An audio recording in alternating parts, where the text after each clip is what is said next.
Je viens vers toi dans le secret, en ta présence, je veux rester. Tu seras toujours là.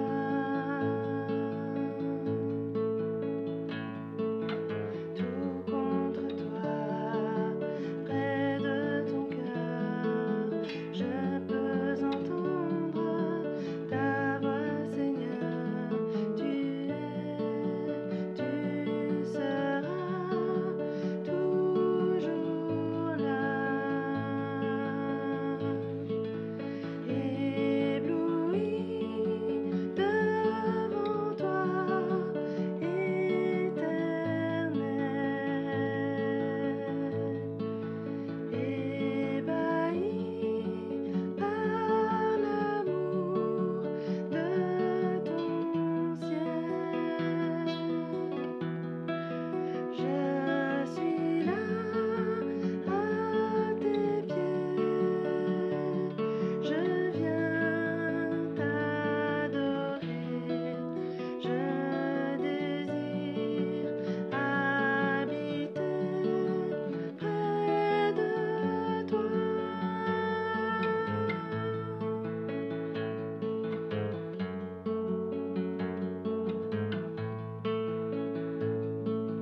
Je vois ton bras, je sens ta main, tu me protèges, tu me soutiens, tu seras toujours là. Ébloui devant toi, éternel, ébahi par l'amour de ton ciel. Je suis là à tes pieds, je viens t'adorer, je désire habiter près de toi.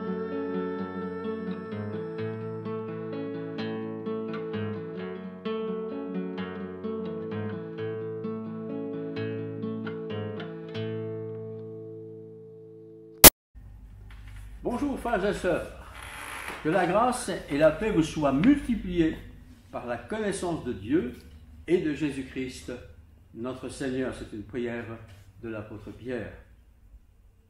9e dimanche de confinement. 9e dimanche où on ne peut pas se voir, où l'on ne peut pas se saluer, où on ne peut pas prier ensemble, où l'on ne peut pas chanter ensemble, où l'on ne peut pas tout simplement partager le repas du Seigneur. 9e dimanche, c'est long, c'est très long, c'est même parfois décourageant. La souffrance. La souffrance. Job, vous connaissez ce nom, personnage fameux de l'Ancien Testament, a quelque chose à nous dire à propos de la souffrance. Job, on le situe directement comme personnage de l'Ancien Testament. On sait qu'il avait une grande famille, des bonnes affaires et que tout d'un coup, tout s'est écroulé. Job nous met en face de la souffrance. Comme cette maladie d'aujourd'hui nous met en face de la souffrance. Quelle est la souffrance que Job a connue? D'abord, Job était un homme estimé par le monde contemporain qui était le sien. Il était estimé dans la société où il vivait. Il était aimé amoureusement par sa femme, visiblement. Il était apprécié par ses enfants et ses beaux-enfants, ses enfants qui étaient mariés. Il était même un homme d'affaires bien avisé, puisqu'il réussissait dans ses entreprises. On dirait aujourd'hui, c'est un homme qui a de la chance. Tant mieux pour lui. Formidable. Et on pense parfois que ceux qui ont réussi, où tout va bien, bah voilà, tant mieux pour eux. Moi, je vis ma vie. Seulement, voilà, Job ne va pas toujours connaître ce bonheur sur ce temps qu'il va vivre sur cette terre. Il va connaître une situation que je vais essayer de vous partager. Sa vie va être à un moment donné dans son histoire confrontée à une panoplie de catastrophes tout à fait inattendues. Tout à fait inattendues. Alors si vous avez une Bible, je vous invite à l'ouvrir. Prenez le livre de Job et voyez un peu avec moi quelques passages clés pour partager un peu ce que j'aimerais vous dire. D'abord au chapitre 1er, verset 10. Tu as béni l'œuvre de ses mains, et ses troupeaux couvrent le pays. Tu as béni l'œuvre de ses mains, et ses troupeaux couvrent le pays. C'est un homme très riche. Ses troupeaux couvrent le pays. On regarde loin, ce sont les troupeaux de Job. Il est un homme avisé. Il a travaillé dur. Il est béni. Êtes-vous bénis de Dieu, mes frères? Êtes-vous bénis de Dieu, mes sœurs? En tout cas, lui, il l'a été. Et pendant des années, tout va bien. Ses enfants sont bien. Ils sont mariés. Sa femme est bien. Elle l'aime, est avec lui. Ses affaires vont bien. Bref, tout va bien, quoi. Tout va bien. Et arrive la catastrophe. Celle qu'on n'attend pas. Celle qui nous étonne. Qui nous fait peut-être entrer dans le doute pour certains. Et au verset 12, il est dit ceci. Voici prends tout ce qui lui appartient, je te le donne, seulement ne mets pas la main sur lui. Ne mets pas la main sur lui. Tu peux prendre tout ce qu'il a. D'abord, il va connaître la faillite de l'entreprise. Son entreprise, qui était florissante, va connaître la faillite. Vous imaginez une faillite de telle importance? Tout va disparaître. Et au verset 15, il est dit ceci. Un jour, un messager vient près de Job, son homme d'affaires peut-être, son conseiller, et il dit, voilà, des Sabéens se sont jetés sur tes troupeaux et ont passé tes serviteurs au fil de l'épée. Et je me suis échappé moi seul pour t'en apporter la nouvelle. Vous imaginez, vous êtes chez vous, tranquille, et quelqu'un vient vous dire, aujourd'hui on aurait téléphoné sans doute, envoyé des SMS, écoute, ton entreprise est en feu, c'est la catastrophe. C'est la catastrophe. Et ce n'est pas seulement l'entreprise, c'est aussi les enfants. D'abord pour l'entreprise, ce n'est pas une fois qu'une nouvelle mauvaise est arrivée. Il paraît encore, lorsqu'un autre vint et dit, le feu de Dieu est tombé du ciel, a embrasé les brebis et les serviteurs les a consumés. Il paraît encore, lorsqu'un autre vint et dit, des Chaldéens formés en 3 bandes se sont jetés sur les chameaux, les ont enlevés. Vous imaginez toutes ces nouvelles qui se suivent, les unes après les autres. Pouf, pouf, pouf. Mais le plus terrible est ce qui va suivre. Chapitre 1, verset 18. Il paraît encore de la perte de ce bétail, lorsqu'un serviteur vint et dit, tes fils et tes filles mangeaient et buvaient du vin dans la maison de leur frère aîné.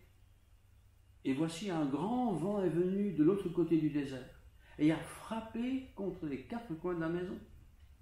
Elle s'est écroulée et les jeunes gens en sont morts. Perdre son patrimoine, c'est une chose. Perdre ses affaires, c'est une chose. Mais perdre en une fois tous ses enfants, ses beaux enfants, peut-être même des petits-enfants, tous morts. Mais quelle tragédie donc! Quelle tragédie! Job, non seulement va connaître la tragédie que je viens de décrire, mais il va aussi avoir un problème de santé. Chapitre 2, versets 7 et 8, il est écrit ceci. Job fut frappé d'un ulcère malin depuis la plante du pied jusqu'au sommet de la tête. Et Job prit un tesson pour se gratter et s'assit sur la cendre. Il a tout perdu, et voilà que sa santé maintenant est elle-même victime de la maladie, un ulcère malin qui le gratte depuis la tête jusqu'aux pieds. Et lui passe sa journée à se gratter pour essayer d'adoucir cette maladie. Et voilà notre ami Job confronté d'une manière tout à fait inattendue, alors qu'il était quelqu'un de bien, confronté à la solitude et à l'isolement. Nous savons ce que c'est l'isolement. L'isolement. Il est seul avec sa femme. Il est dans le confinement, dirions-nous aujourd'hui. Seule sa femme est présente. Et quand même, 3 amis qui le connaissent, ça a pris un peu de temps, ont appris la nouvelle et se décident d'aller le voir. Aller le voir sans doute pour l'encourager, mais tout ça prend du temps. Il n'y a pas le téléphone, évidemment. Et au chapitre 2, verset 11, il est dit, 3 amis de Job, Eliphaz, Bildad et Tsophar, apprirent tout ce qui lui était arrivé. Vous voyez, le temps que l'annonce a mis. Et ils se concertèrent et partirent de chez eux pour aller le plaindre et le consoler. Nous avons besoin d'amis pour nous consoler. Aujourd'hui, l'amitié est un peu difficile. Bien sûr, il y a le téléphone, heureusement, il y a même des images qu'on peut regarder et s'échanger, mais là, il n'y avait rien. Et voilà Job, seul avec sa femme, désespéré. Comment faire? Comment faire? Le confinement est quelque chose qui nous fait beaucoup de mal, n'est-ce pas? Nous sommes interdits de beaucoup de choses. Bien sûr, nous n'avons peut-être pas souffert, nous, mais nous savons que d'autres familles ont peut-être souffert. Quelqu'un qui est malade, qui est hospitalisé en ce moment et on ne connaît pas trop l'issue. D'autres, nous savons, sont malheureusement décédés, des personnes âgées, mais pas seulement. Et puis nous avons des gens qui sont peut-être malades, qui sont dans des situations difficiles. Et nous sommes dans le confinement. On a tant envie de faire quelque chose. Comme Job, sans doute, voulait-il faire quelque chose. Mais que pouvait-il bien faire? Tout ça est hors de sa portée, n'est-ce pas? À l'époque de Job, c'est sûr, contrairement à nous, on devait tirer son plan. On devait, se débrouiller seul. Au verset 13, il est écrit, il se tint, donc ses amis, assis à terre auprès de lui 7 jours et 7 nuits. Vous avez Job, vous avez sa femme, vous avez ses 3 amis, car il voyait combien sa douleur était grande. 7 jours. 7 jours de présence, mais on ne peut rien faire. Eux n'avaient pas de médicaments, ils n'avaient pas de moyens d'hospitalisation, ils n'avaient rien, puis de toute façon, ils sont tous morts. Que faire? Que faire?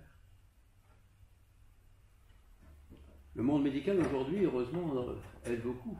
Heureusement.